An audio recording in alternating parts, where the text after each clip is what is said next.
Assalamualaikum warahmatullahi wabarakatuh. Saya Rizky Kurniawan dengan NPM 214111045 dari Manajemen 21A. Di sini saya akan menjelaskan sedikit materi tentang motivasi dan manajemen pengambilan keputusan.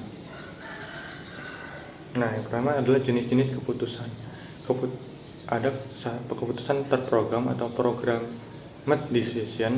Yang kedua ada keputusan tidak terprogram atau non-programmed decision. Nah, karakteristik dari proses pengambilan keputusan yang efektif yaitu ada fokus dalam hal yang penting, logis dan konsisten, mengakui pemikiran subjektif dan objektif, dan mengkombinasikan pemikiran analitis dan intuitif. Lalu membutuhkan sebanyak mungkin informasi dan analisis untuk menyelesaikan dilema yang terjadi, mendorong dan mengarahkan pengumpulan informasi yang relevan dan pendapat yang diinformasikan. Lalu yang terakhir langsung, bisa diandalkan, mudah digunakan, dan fleksibel. Nah, lalu ada proses pengambilan keputusan. Itu ada tahap-tahapnya. Yang pertama adalah mengidentifikasi masalah, lalu mencari alternatif pilihan. Lalu setelah mencari alternatif pemilihan, kita mempertimbangkan alternatif pilihan mana yang terbaik.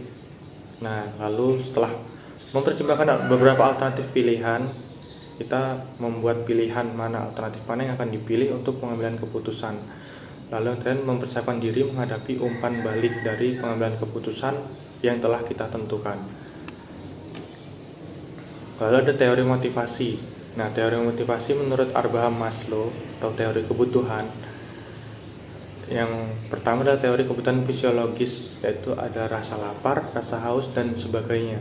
Lalu ada kebutuhan rasa aman, merasa aman dan terlindungi, juga jauh dari bahaya. Lalu ada kebutuhan akan rasa cinta dan rasa memiliki, berafiliasi dengan orang lain, diterima dan merasa memiliki.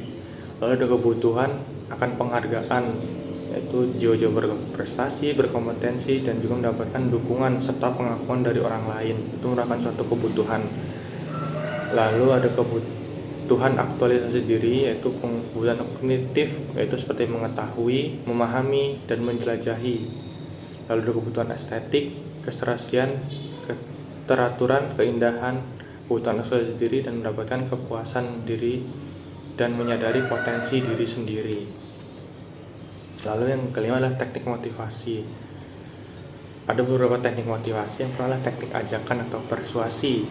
Yang kedua ada teknik rangsangan atau stimulasi.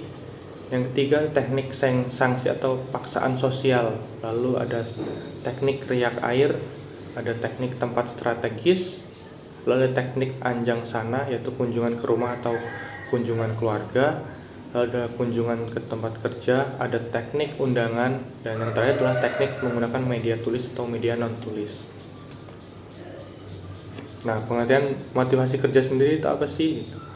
Menurut arti kata, motivasi atau motivation berarti motif atau menimbulkan motif atau hal yang menimbulkan dorongan. Nah, jadi suatu hal yang menimbulkan dorongan itu bisa disebut dengan motivasi.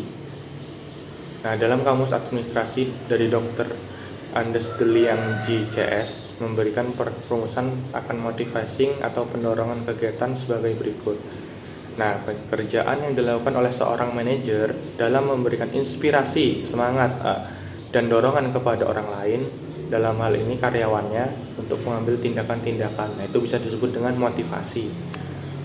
Lalu adalah cara dan upaya meningkatkan motivasi kerja karyawan.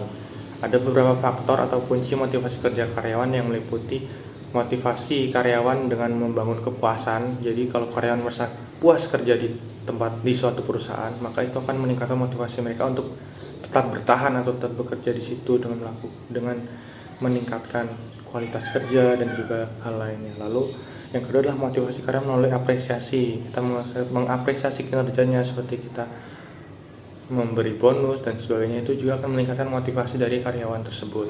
Lalu ada motivasi karyawan melalui pengakuan. Nah, seperti kita mengakui kinerjanya dan sebagainya, itu kita juga bisa meningkatkan motivasi karyawan untuk bekerja lebih giat dan juga meningkatkan kualitas kerja mereka. Mungkin itu saja dari saya. Sekian, saya akhiri. Wassalamualaikum warahmatullahi wabarakatuh.